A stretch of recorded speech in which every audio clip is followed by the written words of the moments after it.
So now, Mr. Maturo. Yes. What is your plan to increase curbside recycling?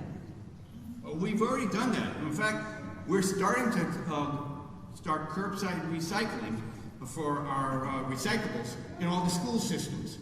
We've been doing that probably about, I started it, I want to say my last term, maybe 8 years ago, 9 years ago, when we were doing recycling. And the more we recycle in our, those are the blue bins that we're talking about, the more we put into those blue bins and not in our trash saves us money, because we get paid for the money going with those blue bins, and we don't have to pay for the trash going in our pails. So I've always been advertising, whenever I have this time, to when we talk about recycling, is to make sure, folks, the people at home, make sure you recycle all your plastic, all your cardboard, all your paper goods, put it in those blue bins. We have saved thousands of dollars every year by recycling in those blue bins, and I think once we get it in our school system, we will be doing the same thing. Thank you. Mr. Speer. What we would do, just besides the regular recycling ideas that have come up, we would study other towns and we would look to see what has worked for them to gain more recycle opportunities, whether it's from the schoolings, from various buildings, maybe businesses, something that everyone can buy into and show the community is coming together. Because it is right, we do make money off of that, and we would like to increase that. And I think studying other towns and learning from other towns is where we can get a leg up. Any responses? And, you know, we have done that. I go to the Council of Governments every month, and we talk about those things. And in fact, our Public Works Director, I just thought of it. Can't write everything down. Our Public Works, we just got a plaque this past week for being green and recycling. It's sitting on my desk in my in-basket today. So we have been doing that, and it's good for the community, it's good for our state, it's good for our environment. Mr. Speer. Nothing? That's fine. Mr. Maturo, what plans do you have for our senior citizens? Well, you know, we just gave a tax break to our senior citizens. They're the most neediest. They're on fixed incomes. If we get that high school into a senior facility, I think that's the most important. You know, I'm with the seniors probably more than I'm almost with the kids, and I'm with the kids a lot too.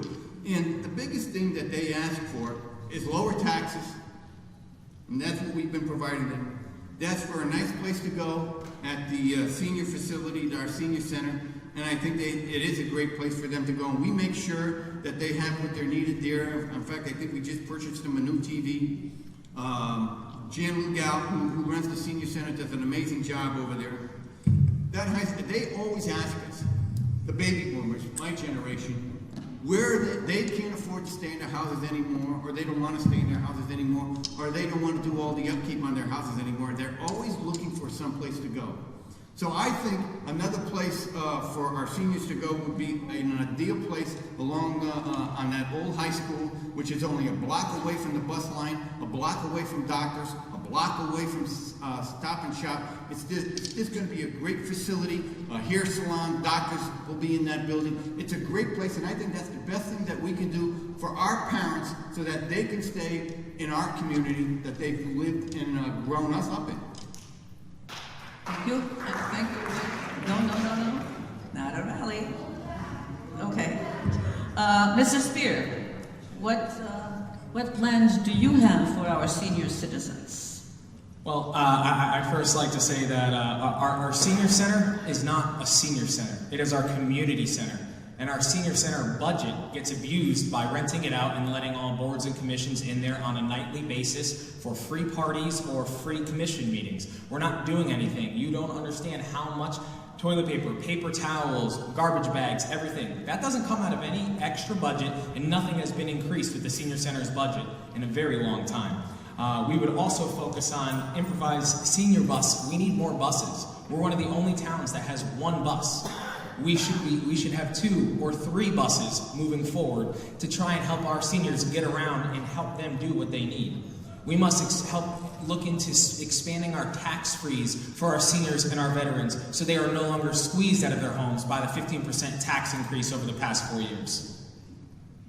Mr. Maturo, would you like to comment? Sure. We did spend money on the senior center, and we call it the senior center when the seniors are there.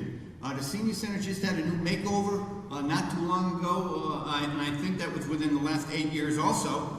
We have a busing service that takes them back and forth to the senior facility if they can't provide that transportation for themselves. We have a bus provider for our seniors to take them to our Great Green on a Sunday night for all our band concerts. We have a bus service that will even take them to the stores. We used to take them to Stop and Shop. The problem was we didn't have enough people riding in the buses. But the bus will be back in service as soon as our new driver comes on, and I believe that happens to be next week. But we provide a lot for our seniors. They're the most neediest. Thank you. Mr. Speer. We provide a lot, but do we provide enough? Could we provide more is what is important. We need to see what we could do beyond just being all right. Thank you.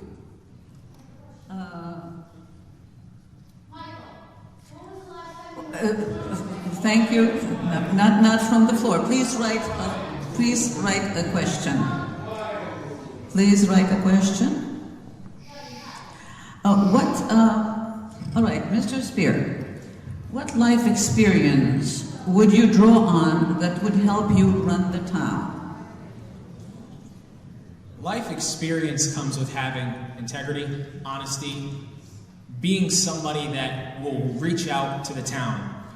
I don't have the certain experience that Joe talks about. I do not have the experience of hiring relatives or renters for town jobs. I do not have the experience of running road races while on disability. I do not have the experience of double dipping while getting a disability pension. I do not have the experience of living in an illegal two-family. I do not have an experience of making national news for racist comments and getting sued for alleged misconduct. And that sure as hell is not the experience that I want to bring to town hall. I want to bring something that our residents can be proud of and deserve more. If this continues, we will stop the debate.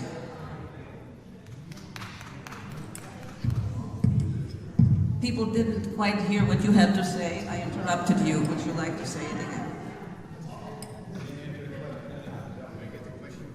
30 seconds for Mr. Speer. Must I go on? Please go. You have 30 seconds. Say it again? 30 seconds. Oh, I could add in a couple things. I don't have experience in stealing cable services. I do not have experience in building an illegal apartment over a garage. I do not have experience in many things that Joe has experience in, but that is none of the experience that I want in my administration.